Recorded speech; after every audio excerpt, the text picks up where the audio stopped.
Hello दोस्तों, आपका स्वागत है हमारे channel L and J smart education hub में। आज हम आपको पढ़ाने जा रहे हैं रेमन मैग्सेसे पुरस्कार, जो कि कम्पिटिटिव एग्जाम की दृष्टि से बहुत ही महत्वपूर्ण टॉपिक है। तो चलिए शुरू करते हैं। क्या है रेमन मैग्सेसे पुरस्कार? रेमन मैग्सेसे पुरस्कार एशिया का प्रमुख और सर्वोच्च वार्षिक पुरस्कार है। इसे एशिया का नोबल भी कहा जाता है। क्या कहा जाता है? एशिया का नोबल कहा जाता है। यह पुरस्कार फिलीपीन की सरकार द्वारा देश के पूर्व राष्ट्रपति रेमन मैग्सेसे की स्मृति में लोगों की निस्वार्थ सेवा, अनुकरणीय नेतृत्व, लोकतांत्रिक समाज के भीतर व्यवहारिक आदर्शवाद को बनाए रखने के लिए प्रदान किया जाता है। अब बात कर लेते हैं पुरस्कार की स्थापना। पुरस्कार की स्थापना अप्रैल 1957 में रॉकफेलर ब्रदर्स फंड के ट्रस्टियों द्वारा फिलीपीन की सरकार की सहमति से की गई थी। पहली बार पुरस्कार वर्ष 1958 में प्रदान किए गए। प्रतिवर्ष 31 अगस्त को रेमन मैग्सेसे की जयंती के अवसर पर फिलीपीन की राजधानी मनीला में पुरस्कार वितरित किए जाते हैं। रेमन मैग्सेसे पुरस्कार वितरण मैग्सेसे फाउंडेशन द्वारा एशियाई व्यक्तियों को उनके द्वारा किए गए उत्कृष्ट कार्यों के लिए दिया जाता है। रेमन मैग्सेसे पुरस्कार के तहत चयनित विजेताओं को एक प्रमाण पत्र, रेमन मैग्सेसे की उभरी हुई छवि वाला पदक और $50,000 की नगद धनराशि दी जाती है। यह धनराशि प्रतिवर्ष फाउंडेशन की आर्थिक क्षमता पर निर्भर करती है। पुरस्कार वितरण का क्षेत्र। प्रारंभ में पुरस्कार 6 श्रेणियों में प्रदान किए गए, जिनमें से 5 को वर्ष 2009 में बंद कर दिया गया। अब उनके बारे में जान लेते हैं, जिनको वर्ष 2009 तक बंद कर दिया गया था।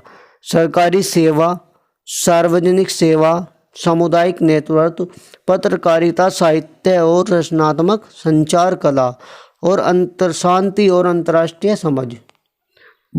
अब 2 क्षेत्रों में दिए जाते हैं। एक तो है उद्गामी नेतृत्व और दूसरा है संयुक्त राष्ट्र वर्गीकृत।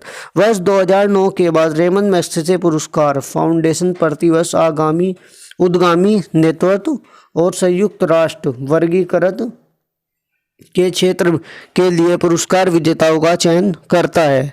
रेमन मैग्सेसे पुरस्कार को अब तक 3 बार रद्द किया जा चुका है। इसके बारे में जान लेते हैं।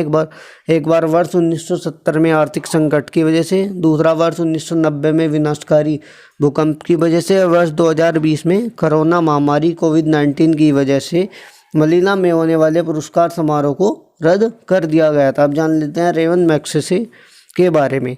रेमन डेल फिएरे मैग्सेसे का जन्म 31 अगस्त 1907 को इबाए जाम्बेल्स फिलीपीन द्वीप समूह में तगालोग और इलोकानोस नामक मिश्रित वंश में हुआ था।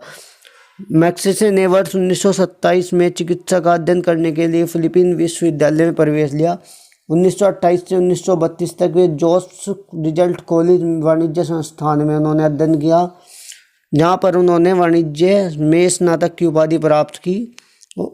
स्नातक के पश्चात रेमन ने फ्लोरिडा की एक बस कंपनी ऑटोमोबाइल मैकेनिक के रूप में काम किया।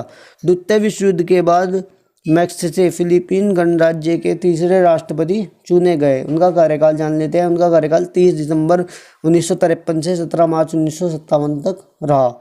आधुनिक इतिहास का सबसे सफल एंटी गुरिल्ला अभियान रेमन मैग्सेसे के नेतृत्व में ही चला था। मैग्सेसे के प्रशासन के दौरान फिलीपीन एशिया का दूसरा सबसे साफ और सुव्यवस्थित देश बन गया था। उनके कार्यकाल को अक्सर फिलीपीन के स्वर्णिम वर्षों के रूप में जाना जाता है। मैग्सेसे अपनी विनम्रता के लिए प्रसिद्ध थे। उन्होंने स्वयं को मिस्टर प्रेसिडेंट कहे जाने पर जोर दिया, न कि महामहिम।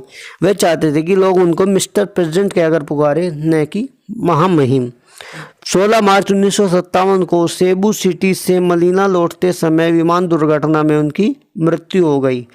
17 मार्च 1958 को रेमन मैग्सेसे को मरणोपरांत गोल्डन हार्ट प्रेसिडेंशियल अवार्ड से सम्मानित किया गया। क्या अवार्ड था? Golden heart presidential award. और उन्हें मरणोपरांत आइडियल ऑफ द मास कहा जाता था। क्या कहा जाता था? Ideal of the mass. Magsaysay पहले फिलीपींस राष्ट्रपति थे जिन्होंने नियमित रूप से राष्ट्रीय पोशाक बोरांग तगालोग पहनी थी। वे अपने देश के पहले ऐसे राष्ट्रपति थे जिन्होंने अपनी राष्ट्रीय पोशाक बोरांग तगालोग नियमित रूप से पहनी थी। वह अपने समय के उत्कृष्ट नेताओं में से एक थे। अब जान लेते हैं रेमन मैग्सेसे पुरस्कार फाउंडेशन के बारे में। रेमन मैग्सेसे पुरस्कार फाउंडेशन एक गैर लाभकारी संगठन है जिसकी स्थापना 1957 में फिलीपीन में की गई। इसका प्रमुख उद्देश्य फिलीपीन के पूर्व राष्ट्रपति रेमन मैग्सेसे की स्मृति को संरक्षित करना और उन व्यक्तियों और संगठनों को चयनित करना, सम्मानित करना है जो निस्वार्थ सेवा से मानव कल्याण में लगकर उनके दृष्टिकोण को मूर्त रूप प्रदान कर रहे हैं। अब हम जान लेते हैं रॉकफेलर ब्रदर्स फंड के बारे में। रॉकफेलर ब्रदर्स फंड एक लोक उपकारी संस्था है जिसकी स्थापना वर्ष 1940 में की गई थी। इसका मुख्यालय न्यूयॉर्क, अमेरिका में है। अब हम इसका उद्देश्य जान लेते हैं। इसका उद्देश्य सामाजिक परिवर्तन को आगे बढ़ाना और अधिक न्यायसंगत, स्थायी और शांतिपूर्ण दुनिया में योगदान देना है। रॉकफेलर ब्रदर्स फंड के अध्यक्ष स्टीफन बी हिंटस हैं। यहाँ तक हमारा रेमन मैग्सेसे पुरस्कार का पार्ट 1 समाप्त हो जाता है। इसका पार्ट 2 आएगा और उसमें आपको रेमन मैग्सेसे पुरस्कार के बारे में आगे जानकारी दी जाएगी। अगर आपको यह वीडियो अच्छी लगी है तो वीडियो को लाइक करें, कमेंट करें और शेयर करें, और इसी तरह की वीडियो के लिए इस चैनल को सब्सक्राइब करना न भूलें। धन्यवाद।